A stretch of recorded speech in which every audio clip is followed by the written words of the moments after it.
तस्करी के आरोपी राजू झा को बीजेपी में शामिल कराने के मुद्दे पर दिलीप घोष के सभा स्थल पर आपस में भिड़े भाजपाई, मंच पर मारपीट, कुर्सियां फेंकी।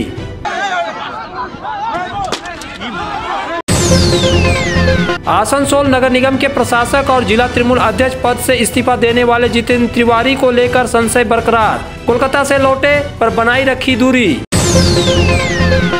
तृणमूल कांग्रेस का थामा झंडा तो बिष्णुपुर के सांसद सौमित्र खां ने रोते हुए अपनी पत्नी सुजाता मंडल खां को तलाक देने की कर दी घोषणा।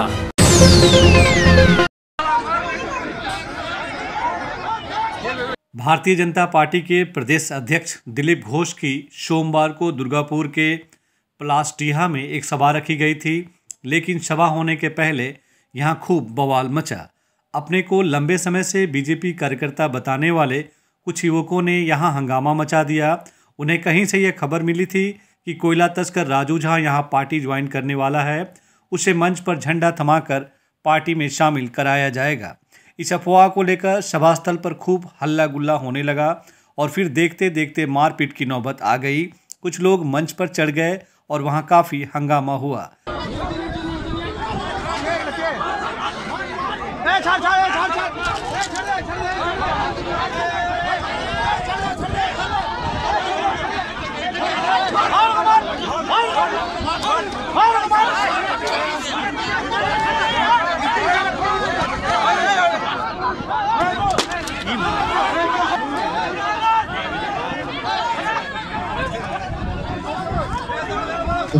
हालांकि उस समय दिलीप घोष वहां नहीं पहुंचे थे, लेकिन तब मंच से कुर्सियां उठाकर नीचे फेंक दी गईं।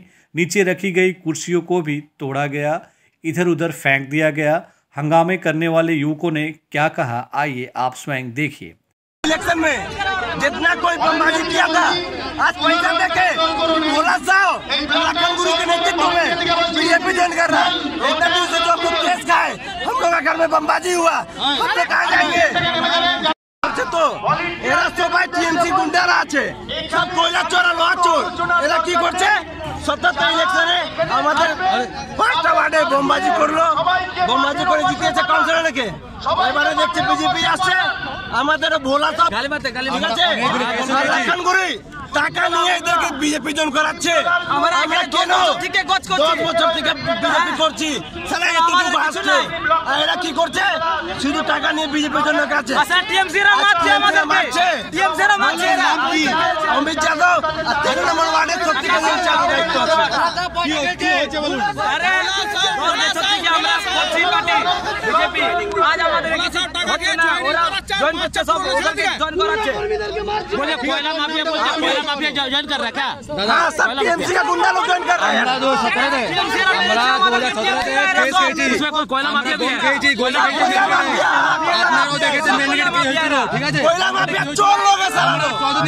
लेकिन इधर इस हंगामे को लेकर बीजेपी के पश्चिम बर्धमान जिला अध्यक्ष शंकर घुड़ई ने कहा कि राजू झा के बारे में किसने बात उड़ाई उन्हें नहीं पता, यह झूठी अफवाह उड़ाई गई है।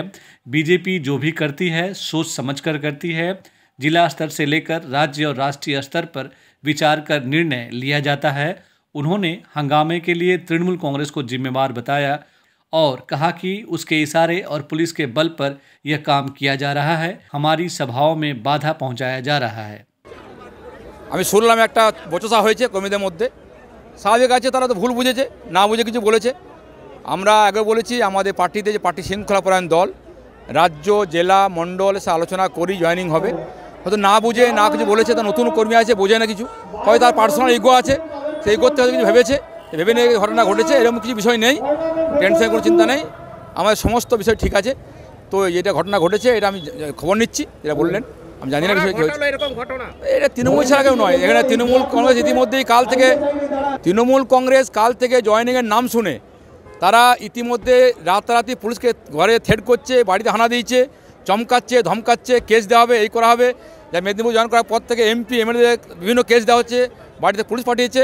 তাই আমি মনে করি দুর্গাপুরে এখানে তৃণমূল কংগ্রেস ইচ্ছাকৃতভাবে কিছু লোককে পার্টি বিসঙ্গত চেষ্টা করেছে, কিন্তু এটা কেউ যায় আসে না। আমরা আগে বলছি নিজেকে তো যে ভদ্রলোক করেছেন তিনি তো বলছেন 13 নম্বর ওয়ার্ডের প্রেসিডেন্ট নিজেকে দাবি করছেন আপনার দলের। এরকম প্রেসিডেন্ট বলে কেউ নেই, তিনি হয়তো বলছেন। আমাদের প্রেসিডেন্ট একজন আছে পঙ্কজ গুপ্তা, তিনি নন। আমার সাথে কথা হলো, লক্ষণ আমি ছিলাম না, শুনছি আর তর্ক হয়েছে, ওনারা দেখে নাও তর্কটা কী হয়েছে না হয়েছে, এখন বিষয় কিছু বলেন তো কিছু নেই, তাই মনে করি তৃণমূল কংগ্রেস পরিকল্পনা করা হয়েছে। लेकिन शंकर घुड़ई एक तरफ कह रहे हैं कि कोई कोयला माफिया पार्टी ज्वाइन नहीं कर रहा है, वहीं दूसरी तरफ कोयला व्यवसायी कहकर पक्ष भी ले रहे हैं। उनका यह भी कहना था कि अगर कोई कोयला व्यवसाय करता है तो इसमें क्या हर्ज है। राजू झा को पार्टी में शामिल कराने के लिए उन्होंने और बैरकपुर के सांसद अर्जुन सिंह ने ही झंडा थमाया। राजू झा सफ़ेद कुर्ता और केसरिया जैकेट पहने हुए थे, चेहरे पर मास्क था। बाकायदा उन्हें बीजेपी का झंडा थमाने के समय बीजेपी में शामिल होने की घोषणा की गई। हालांकि इस दौरान दिलीप घोष सामने नहीं थे। सभा स्थल पर राजू झा के पोस्टर भी दिखाई दिए। बहरहाल जब दिलीप घोष आए तो सभा बिल्कुल सामान्य तरीके से चली। सभा में सैकड़ों लोग भी थे। दिलीप घोष ने कई लोगों को अपने हाथों से पार्टी का झंडा थमाकर बीजेपी में शामिल कराया, जिनमें पूर्व पुलिस अधिकारी शंखु विश्वास भी शामिल थे। इस सभा में दिलीप घोष अपने भाषण के दौरान तृणमूल और मुख्यमंत्री ममता बनर्जी पर काफ़ी तंज कसा। ভারতীয় জনতা পার্টি নামক বিশ্বের সবচেয়ে বড় রাজনৈতিক পরিবারে অংশগ্রহণ করার জন্য যে কর্মীরা এসেছেন বিভিন্ন পার্টি থেকে জয়েন করার জন্য, তাদেরকে আমি এই বিশ্বের সবচেয়ে বড় পরিবারে রাজ্য সভাপতি হিসাবে আর আহ্বান করছি, অন্তর দিয়ে আবেদন করছি, অভিনন্দন জানাচ্ছি। শীত বাড়ছে কিন্তু টিএমসির নেতারা ঘেমে যাচ্ছেন। আপনারা সোয়েটার বার করেছেন, কোট বার করেছেন, চাদরও বার করেছেন, ওনাদের পড়তে পারছেন না, খালি তাকাচ্ছেন আর ফোন করছেন, এই কে গেল রে, খালি কে গেল রে, এটাই চলছে। বলে দাদা ও তো চলে গেল, বলে ওইটাকে ধর, বলে ওটাও যাবে যাবে করছে। কে আছে আর কে নাই, কে কোথায় আছে বোঝা যাচ্ছে না। আমাদের মুখ্যমন্ত্রী দিদিমণি তারও অবস্থা খারাপ, কাউকে বিশ্বাস করতে পারছেন না। সেদিন সন্ধ্যাবেলা হঠাৎ মিটিং ডাকলেন, কি ব্যাপার কি ব্যাপার, যে কোটা গেল আর কোটা আছে দেখার জন্য, আর যেটা যে কোটা আছে জিজ্ঞেস করছেন তুই কবে যাবি, না দিদি আমি তো যাচ্ছি না, বলে হ্যাঁ তোর নামও শোনা যাচ্ছে, যাবি যাবি করছি। এমন অবস্থা, কর্মী নেতা তো বাদ দিয়ে নিজের হাত পাকেও বিশ্বাস করতে পারছেন না, কারণ এতদিন যা কামিয়েছেন তার ফল ভোগ করতে হচ্ছে। Hey there. Subscribe to my channel and also press this bell icon. Durgapur की पलासडीहा में बीजेपी प्रदेश अध्यक्ष दिलीप घोष की हुई सभा में दुर्गापुर में कोयला तस्कर के तौर पर परिचित राजू झा को बीजेपी में शामिल कराने पर तृणमूल कांग्रेस ने तंज भरा है। तृणमूल कांग्रेस के प्रदेश सचिव वी शिवदासन दासू ने सोमवार को एक प्रेस कॉन्फ्रेंस में कहा कि बीजेपी के वरिष्ठ नेता और केंद्रीय गृह मंत्री अमित शाह बंगाल में आकर तृणमूल पर भ्रष्टाचार तोलाबाजी करने का आरोप लगाकर गए हैं, लेकिन उन्हें स्वयं अपनी पार्टी की हाल के बारे में जानकारी लेनी चाहिए। बीजेपी आज कोयला और बालू माफिया की पार्टी हो गई है, ऐसे लोगों को ही बीजेपी में जगह मिल रही है। তৃণমূল কংগ্রেসকে কি বলছিল অমিত শাহ, কি বলছিল, কোড মাফিয়া লেগে তো বলছিল, তো কোড মাফিয়া কার সঙ্গে আছে অমিত শাহ জানে না? দিল্লিতে বসে অমিত শাহ টাকা খাচ্ছে না, বিজেপি নেতা টাকা খাচ্ছে না, তো এই সব লোককে যে জয়েন করেছে আপনি জানেন না ভালো করে কি কারণে জয়েন করেছে? আজকে যে বিজেপি লোক প্রোটেস্ট করছে যাকে জয়েন করেছেন বলে, এইরকম লোককে আমি পার্টিকুলার একটা নাম লিখছি না, যে এরকম লোক আজকে দিন জয়েন হয়েছে, দাগি লোক, যার জন্য বিজেপির মধ্যে আপনাকে ক্ষোভ বিক্ষোভ সৃষ্টি হয়েছে। বিজেপি একটা ভালো লোক পাচ্ছেন আপনি বলুন? তৃণমূল থেকে একটা ভালো লোক গিয়েছে বিজেপিতে? সবাই দিদি সঙ্গে আছে। এই মাফিয়ারা ছেড়ে আর বিজেপি কোই লোক পাওয়া যাবে না। সে মাফিয়ারা কারা, নামগুলো? বাবা আমাকে নাম বলার কি দরকার আছে? দুবার তো আমি বলে দিয়েছি, আর তিসরা বার বলার দরকার আছে? দরকার আছে দাদা। যে স্টেজে কি বলছিল, स्टेजे राजू जाति की शुरू करे विभिन्न लोगों नाम लिए थे। एक्सक्लूसिव ड्रेसों के साथ फुल्ली सैनिटाइज और सोशल डिस्टेंसिंग का पालन करते हुए श्री बालाजी फैशन आपका स्वागत करता है। वाजिब दरों पर फैंसी साड़ी सहित अन्य ड्रेसों की खरीदारी करें। आज ही आए बालाजी फैशन, हर घर की पसंद। GT road opposite Subhash institute, Asansol. नमस्कार, हम लोग कोविड-19 के लेके फुल सैनिटाइज करके स्टोर फिर से ओपन किए हैं। आप लोग हमारे यहाँ आइए, साड़ी, सूट्स, लहंगा के लुत्फ उठाइए और हमारे यहाँ सारे वेडिंग कलेक्शन भी अवेलेबल है। বার্নপুর শিল্পাঞ্চলের মানুষের চাহিদা পূরণে স্টেশন রোডের সক্ষম প্লাজা ইলেকট্রনিক বিপণির জগতে এক মহা বিপ্লব ঘটিয়ে ফেলেছে তাদের বিপুল সম্ভারে ও অত্যাশ্চর্য বিশেষ ছাড়ে। AC, LCD TV, washing machine, DVD player, micro oven, fridge, সঙ্গে থাকছে এক্সচেঞ্জ অফার এবং প্রত্যেক কেনাকাটার সঙ্গে থাকছে আকর্ষণীয় গিফট। সক্ষম plaza, station road, Burnpur. Jai Shri Telecom, एक मल्टी ब्रांड मोबाइल शोरूम। अगर आपको लेटेस्ट ब्रांड का मोबाइल चाहिए तो तुरंत आइए बरनपुर के स्टेशन रोड स्थित जय श्री टेलीकॉम। यहाँ ऑनलाइन प्राइस पर हर ब्रांड का मोबाइल उपलब्ध है। सभी कंपनियों से इजी फाइनेंस की सुविधा। तो देर न कीजिए, तुरंत आइए बरनपुर के स्टेशन रोड स्थित Jai Shri Telecom, a house for multi brand mobile phone, station road, Burnpur. Asansol नगर निगम के तत्वाधान में मिशन निर्मल बांग्ला को सफल बनाएं। हमारी प्रतिज्ञा, हमारा गर्व। एक बात सभी याद रखें, कचरा जहाँ तहाँ ना फेंके। कौन सा कचरा कहाँ डालना है अच्छी तरह से समझना है। स्वयं जागरूक हो, औरों को भी जागरूक करें। रिड्यूस, रीयूज और रिसाइकिल प्रक्रिया को अपनाएंगे, सुंदर स्वस्थ आसनसोल बनाएंगे। आसनसोल नगर निगम के ग्रीन और ब्लू बीन का सही इस्तेमाल करें। प्लास्टिक का व्यवहार ना करें। आसनसोल नगर निगम सदैव आपकी सेवा में उपस्थित है। Clean Asansol, green Asansol. आसनसोल शिल्पांचल के राजनीतिक इतिहास में कभी ऐसी मिस्ट्री नहीं पैदा हुई थी जैसा कि जितेंद्र तिवारी को लेकर दिख रही है। जितेंद्र तिवारी अब ना तो आसनसोल नगर निगम के प्रशासक हैं और ना ही तृणमूल कांग्रेस के जिला अध्यक्ष। इन दोनों पदों से उन्होंने पिछले दिनों इस्तीफा दे दिया था, लेकिन बड़ा सवाल है कि क्या उनका इस्तीफा राज्य सरकार और तृणमूल कांग्रेस ने स्वीकार किया। इसका उत्तर आसनसोल में हर कोई ढूंढ रहा है, लेकिन जवाब किसी के पास नहीं है। दरअसल इसका जवाब तो राज्य सरकार और तृणमूल कांग्रेस नेतृत्व के पास ही होगा। और जितेंद्र तिवारी इस संबंध में क्या कुछ जानते हैं, वह अभी कुछ नहीं बोल रहे हैं। उन्होंने मीडिया से एक तरह से दूरी बना ली है। न्यूज प्रहर ने सोमवार दोपहर उनसे संपर्क करने का प्रयास किया, लेकिन उनसे बात नहीं हो पाई। तो यह सवाल पूछा जा रहा है कि जितेंद्र तिवारी का अभी क्या स्थिति है, क्या उनका रुतबा वापस मिलेगा। बतौर नगर निगम प्रशासक और पार्टी में जिला अध्यक्ष के रूप में जितेंद्र तिवारी रविवार शाम को कोलकाता से आसनसोल अपने घर वापस लौट आए हैं। इसलिए आसनसोल नगर निगम में सोमवार बड़ी उत्सुकता थी कि जितेंद्र तिवारी आते हैं कि नहीं। दरअसल कोलकाता में मुख्यमंत्री ममता बनर्जी के करीबी अरूप विश्वास के साथ बैठक और उसके बाद जितेंद्र तिवारी के भूल होने के बात कहने तथा पार्टी में ही बने रहने की घोषणा से यह कयास लगाए जा रहे थे कि उनका नगर निगम में प्रशासक पद से दिया इस्तीफा स्वीकार नहीं किया जाएगा। लेकिन सोमवार को इस संबंध में संशय बना रहा है। नगर निगम की वह स्कॉर्पियो गाड़ी जिसका जितेंद्र तिवारी उपयोग करते थे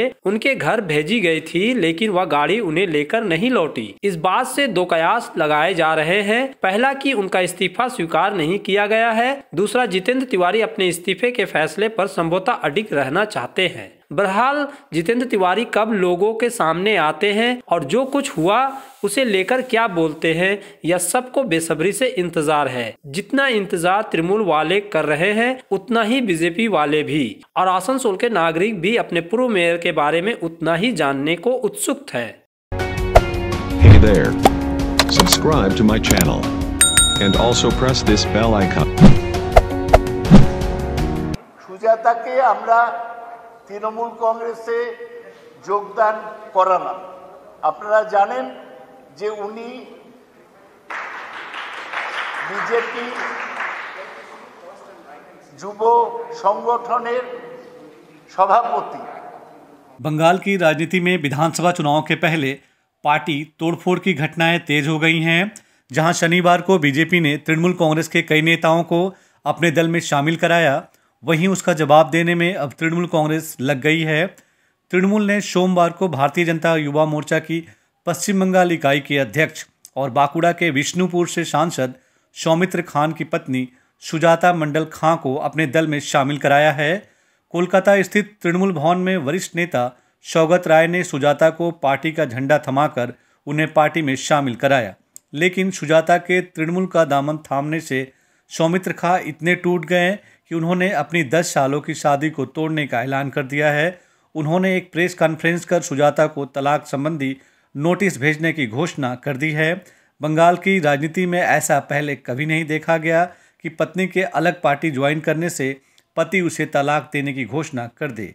इधर तलाक का नोटिस भेजने की सौमित्र द्वारा बात कहने से सुजाता भी टूट गईं और एक चैनल से बात करते हुए रोने लगी। उन्हें यह विश्वास नहीं हो रहा था कि उनके तृणमूल कांग्रेस ज्वाइन करने से सौमित्र खां इस तरह उनके 10 सालों की वैवाहिक जीवन को समाप्त करने की घोषणा प्रेस कॉन्फ्रेंस में कर देंगे। हालांकि जब सुजाता ने सोमवार के दिन 1 बजे प्रेस कॉन्फ्रेंस में तृणमूल का झंडा थामा तो वह खुश दिखाई दे रही थी।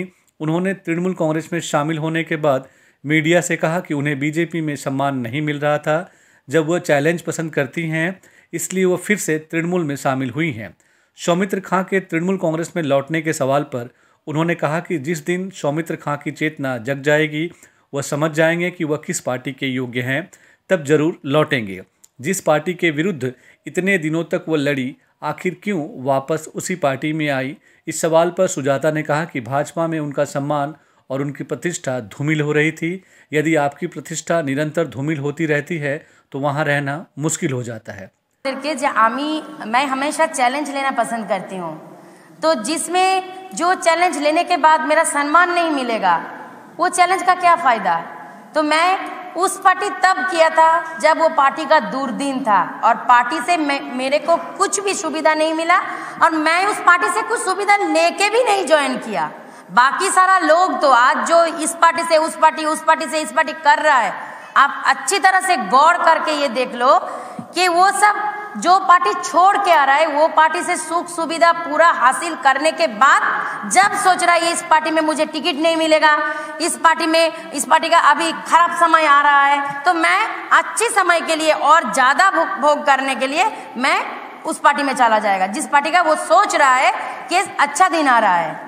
देखिए, मैं उस टाइप का हूँ नहीं, मैं लड़ना पसंद करती हूँ और खून पसीना से लड़ना पसंद करती हूँ और मैं जिस पार्टी में आज से ज्वाइन कर रही हूँ, उस पार्टी का जो टॉप मोस्ट लीडर है, जो हमारा सबका मतलब चाहिदा, सबका फेवरेट लीडर है, नॉट ओनली वेस्ट बंगाल, वो मतलब हमारा हिंदुस्तान का सबसे पॉपुलर लीडर है और महिला लीडर तो उनका मतलब कोई कंपटीशन ही है नहीं। मैं ममता बनर्जी को देख के, उनका आदर्श देख के और अभिषेक दा को देख के मैं इस पार्टी ज्वाइन कर रही हूँ और सबसे बड़ी बात है, आज से मैं इस पार्टी का पूरा ख्याल रखूंगी और ये पार्टी से मुझे भी आशीर्वाद मिलेगा और आप सबकी दुआ चाहिए, आशीर्वाद चाहिए और आप सबको आशीर्वाद दुआ लेके सुजाता आगे दिन तृणमूल कांग्रेस को प्राउड फील कराए, ये आप सब मुझे आशीर्वाद दीजिए। आपको यहाँ बता दें कि सौमित्र खां और सुजाता दोनों पहले से तृणमूल कांग्रेस में ही थे। जब लोकसभा चुनाव के पहले सौमित्र बीजेपी में शामिल हुए तो सुजाता भी उनके साथ भगवा पार्टी में शामिल हो गई। लेकिन एक मामले में सौमित्र को कोर्ट ने गृहबंदी का आदेश सुनाया था तो सुजाता ने ही उनके लिए पूरे विष्णुपुर में घूम घूम कर प्रचार का जिम्मा उठाया था। बहरहाल अपनी पत्नी सुजाता के तृणमूल कांग्रेस में शामिल होने से दुखी सौमित्र खान जब प्रेस कॉन्फ्रेंस कर रहे थे तो आंखों में आंसू लिए और रुंधे गला से सुजाता को संबोधित करते हुए कहा कि सुजाता, यह तुमने ठीक नहीं किया, क्या मैं पापी हूँ? सौमित्र ने यह भी कहा कि तुम अब अपने नाम के साथ खां मत लिखो, केवल मंडल लिखना। सौमित्र ने यह भी कहा कि तुम राजनीति कुछ भी नहीं समझती हो, अगर सौमित्र नहीं होता तो तुम्हें कोई नहीं पहचानता। हालांकि सौमित्र ने पिछले लोकसभा चुनाव में सुजाता की मेहनत की प्रशंसा भी की थी। कहा कि चुनाव में मैं गृहबंदी था, तुम मेरे पास थी, मैं यह नहीं भूलूंगा। हालांकि सौमित्र ने यह भी कहा कि बीजेपी मेरे साथ थी, पार्टी और प्रधानमंत्री नरेंद्र मोदी की वजह से ही मैं चुनाव जीता। देखिए, सुजाता मंडल खां को मैं रिक्वेस्ट करेंगे, खां पदवी छोड़ के सुजाता मंडल लिखे। और सबसे बड़ी बात है, एक 40 साल उम्र का लड़का को, 39 प्लस उम्र के लड़का को युवा मोर्चा का सभापति अध्यक्ष बना दिया। और कितना जगह देगी पार्टी? पार्टी ने हमको फ्रीडम दिया, पार्टी ने हमको दिल चढ़ के, पार्टी ने हमको सब कुछ देख रहे हैं, पार्टी का हमको इतना जगह दिया, पार्टी के लिए सुजाता क्यों आप बोलते हैं? जो बोलेंगे हमारा पर बोलो। पार्टी भाई, भारत में एक चाय वाला प्रधानमंत्री होते हैं, एक संघ प्रचारक राज्य का प्रेसिडेंट होता है, तो उसका विरोध बोलना तो बड़ा थोड़ा सा शर्म होना चाहिए। जो अमित शाह जी अगले बार भी, पिछले बार भी जब गलती किया था, डायरेक्ट लाइव चालू करते थे, फिर भी अमित शाह जी बोला ठीक है वो तो मेरा बहन है, मेरा बेटी जैसे है, अरे उसको आने दो। जहाँ पे अमित शाह जी खाना खा रहे थे वो पे किसी को अलाउ नहीं था, फिर भी बोला अरे वही तो सांसद है। अमित शाह जी बोला अरे उनको आने दो। तो देश का स्वराष्ट्र मंत्री उसको बोलते हैं मेरा बेटी है। नड्डा जी का भाभी जी बोलते हैं अरे सुनो, बीजेपी में परिवार तंत्र नहीं चलता, लेकिन तू जैसे लड़ाई किया है बहुत अच्छा लड़ाई किया, तेरे इतना प्यार करती है बीजेपी का सब लीडर, इतना प्यार करती है तेरे को, इतना लड़के देखते तेरे के लिए। कभी नड्डा जी का भाभी जी भी बोला कि मिसेस नड्डा जी भी बोला उसको, मेरे को फोन में बताया कि तेरे को कभी भी परमिशन लेने का जरूरत नहीं है, जब भी मर्जी तेरे नाम बोलेगा तू दर्जा का अंदर घुस जाना। ऐसे इतना प्यार करते हैं तो क्या करेंगे। और एक सवाल है, उन्होंने आज कहा जिस तरीके से आपको डिप्राइव कर दिया गया था बीजेपी में, आपके आंख से रंगीन जो कर्टन है वो हट जाएगा, पर्दा हट जाएगा। अरे भाई सूझबूझ हो जाएगी। सुजाता का साथी तो आज संपर्क तोड़ जा रहे हो, सुजाता का साथी तो आज डिवोर्स का नोटिस भेज रहा हूं। मेरा तो पर्दा उठ गया। जिस लड़की का साथ 10 साल एक साथ खाना पिया, एक साथ खाना खाया, जिस लड़की का साथ कभी मैंने नहीं सोचा जो कभी ऐसे के लिए हम प्रेस मीट करेंगे, कभी मैंने नहीं सोचा जो भाई मेरे फैमिली के लिए ऐसे प्रेस मीट करेंगे। देखिए पार्टी का राजनीति में चलेगा, लेकिन गलती बात मत बोलो, ठीक है। वो जैसे डिसीजन लिया, आज खां पदवी छोड़ देंगे। मेरे पूरा प्रेस को भी रिक्वेस्ट करेंगे, सुजाता खां मत लिखिए, उसका सुजाता मंडल लिखिएगा, तृणमूल का लीडर लिखिएगा, जो भी उसको पोस्ट देगा। हमको कुछ राग नहीं है, हमको कुछ परेशान नहीं, वो आगे बढ़े। राजनीति की वजह से पति पत्नी के बीच आई दरार में एक अच्छी बात दिखाई दी कि सौमित्र खां और सुजाता मंडल खां दोनों ने एक दूसरे के बेहतर भविष्य की कामना की, आगे की शुभकामनाएं दी। बहरहाल अब देखना दिलचस्प होगा कि इस कहानी का क्लाइमेक्स क्या होता है।